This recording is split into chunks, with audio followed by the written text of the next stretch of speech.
Se nos oye. Hola, hola, ¿qué tal? ¿Se nos oye?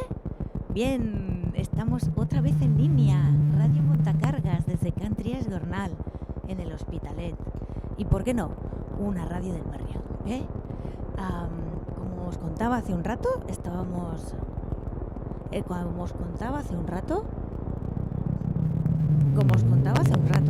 otra vez, estamos abriendo el micrófono a la participación del que quiera proponer algún archivo,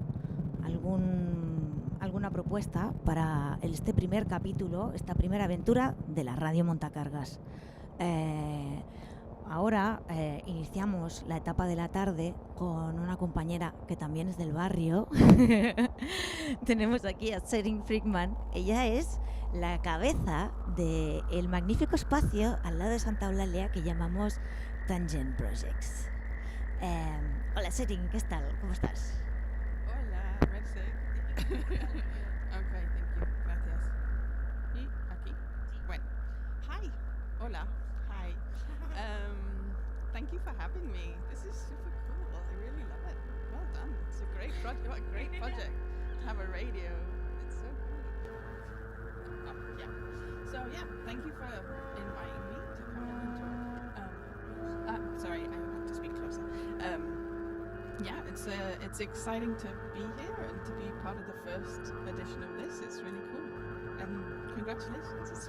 It's a great project. Yay! So, yeah. Thank you, Tsering, for your words. So now we'd like to listen what you are going to bring to us. I think you came with some readings and soundscapes from people that is working also on your gallery. Right now we are listening to Les Biologistes Marins. No? This is one song of them. I let you with the microphone and you explain to us what are you going to play. So I've put together a few sound pieces, I guess. I don't know, they're like a mixture of texts and sounds. From a project that we do every year, which is called the Reading Room, and we've just finished this year's a week ago.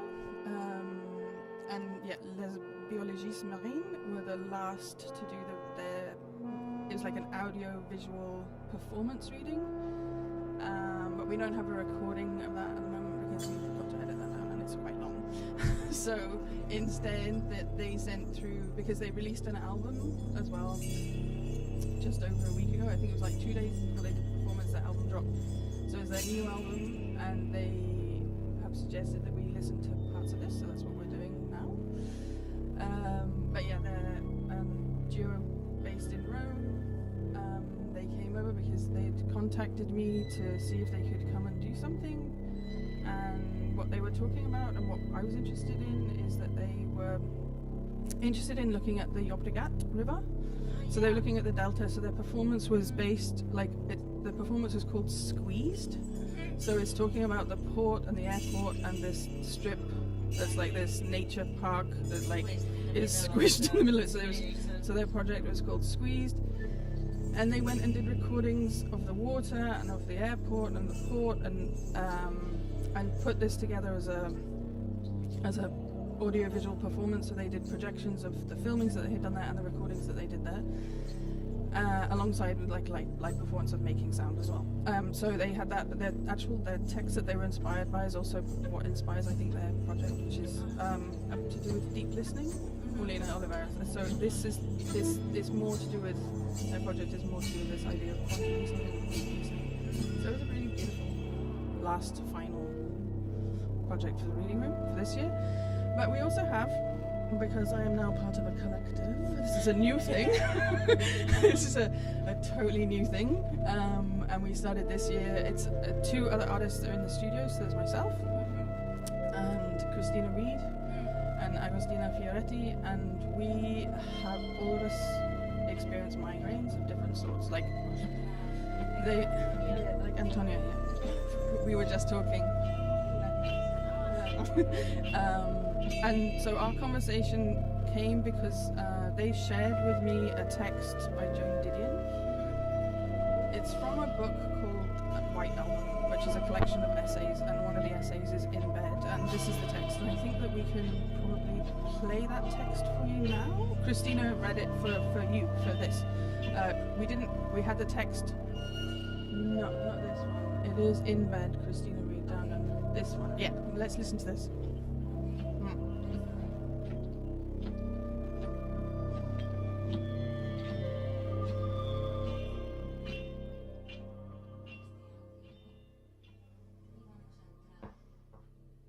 In Bed by Joan Didion. 3, 4, sometimes 5 times a month, I spend the day in bed with a migraine headache, insensible to the world around me. Almost every day of every month between these attacks, I feel a sudden irrational irritation and the flush of blood into the cerebral arteries, which tell me that a migraine is on its way, and I take certain drugs to avert its arrival. If I did not take these drugs, I would be able to function perhaps one day in 4. The physiological error called migraine is, in brief, central to the given of my life. When I was 15, 16, even 25, I used to think that I could rid myself of this error by simply denying it. Character over chemistry. Do you have headaches sometimes? Frequently? Never? The application forms would demand, check 1. Wary of this trap, wanting whatever it was the successful circumnavigation of that particular form could bring, a job, a scholarship, the respect of mankind, and the grace of God, I would check 1. Sometimes I would lie. That in fact I spent 1 or 2 days a week almost unconscious with pain seemed a shameful secret. Evidence not merely of some chemical inferiority, but of all my bad attitudes, unpleasant tempers, wrong think. For I had no brain tumor, no eye strain, no high blood pressure, nothing wrong with me at all. I simply had migraine headaches, and migraine headaches were, as everyone who did not have them knew, imaginary. I fought migraine then, ignored the warnings it sent, went to school and later to work in spite of it, through lectures in Middle English and presentations to advertisers with involuntary tears running down the right side of my face, threw up in washrooms, stumbled home by instinct, emptied ice trays into my bed, and tried to freeze the pain in my right temple, wished only for a neurosurgeon who would do a lobotomy on house call. It was a long time before I began thinking mechanistically enough to accept migraine for what it was, something with which I would be living, the way some people live with diabetes. Migraine is something more than the fancy of a neurotic imagination. It is an essentially hereditary complex of systems, the most frequently noted, but by no means the most unpleasant of which is a vascular headache of blinding severity, suffered by a surprising number of women, a fair number of men. Thomas Jefferson had migraine, and so did Ulysses S. Grant the day he accepted Lee's surrender, and by some unfortunate children as young as 2 years old. I had my first when I was 8 in Colorado Springs, Colorado. I was taken first home and then to the infirmary at Peterson Field where my father was stationed. The Air Corps doctor prescribed an enema.